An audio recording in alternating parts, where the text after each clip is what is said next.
मांस मत खाओ, ये भारी पाप है।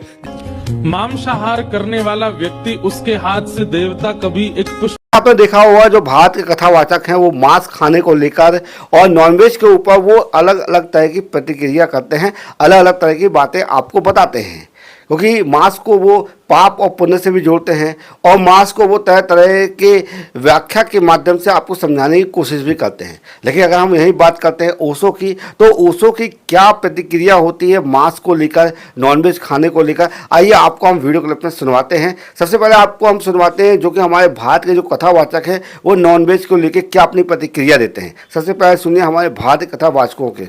खाने से सिर्फ धर्म भ्रष्ट नहीं होता, बल्कि आपकी मानवता भ्रष्ट होती है। यहाँ धर्म से नॉनवेज का कोई लेना देना नहीं है।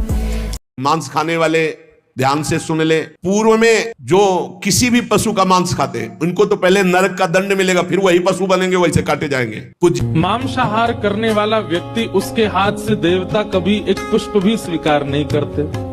आपने भारतीय कथावाचकों को सुन लिया और आपको इनकी बातें समझ में आ गई होगी। लेकिन अगर हम यही बात करते हैं ओशो की, तो वो किस हिसाब से सोचते हैं और किस हिसाब से उसको देखते हैं, आइए आपको हम उनके विचारों को प्रकट करते हैं, उनके विचारों को दिखाते हैं। देखिए, मैं मांस खाने को पाप नहीं कहता और न मांस न खाने को पुण्य।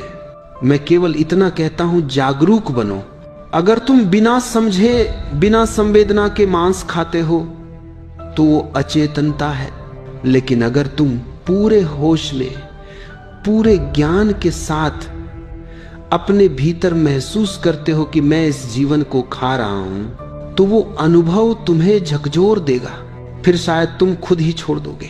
किसी नियम से शाकाहारी या मांसाहारी मत बनो, समझ से बनो, क्योंकि समझ से जो त्याग आता है वही सच्चा त्याग है। मांस खाना हिंसा नहीं है, असंवेदनशील रहना हिंसा है। अगर तुम मांस नहीं खाते पर भीतर घृणा, क्रोध। अब आपने देखा कि ओशो के विचार अलग हैं और कथावाचकों के विचार अलग हैं। कथावाचक जो होते हैं वो धर्म शास्त्रों से और सनातन धर्मों से और जितने ग्रंथ हैं उन सब से लेकर अपनी बातों को रखते हैं। लेकिन जो ओशो है वो फिलोसफर है, मतलब कि वो मन से सोचते हैं और उस हिसाब से वो आपको प्रेजेंट करते हैं। आखिर इस विषय में आपका क्या कहना, कमेंट बॉक्स में हमें जरूर लिख के बताइएगा।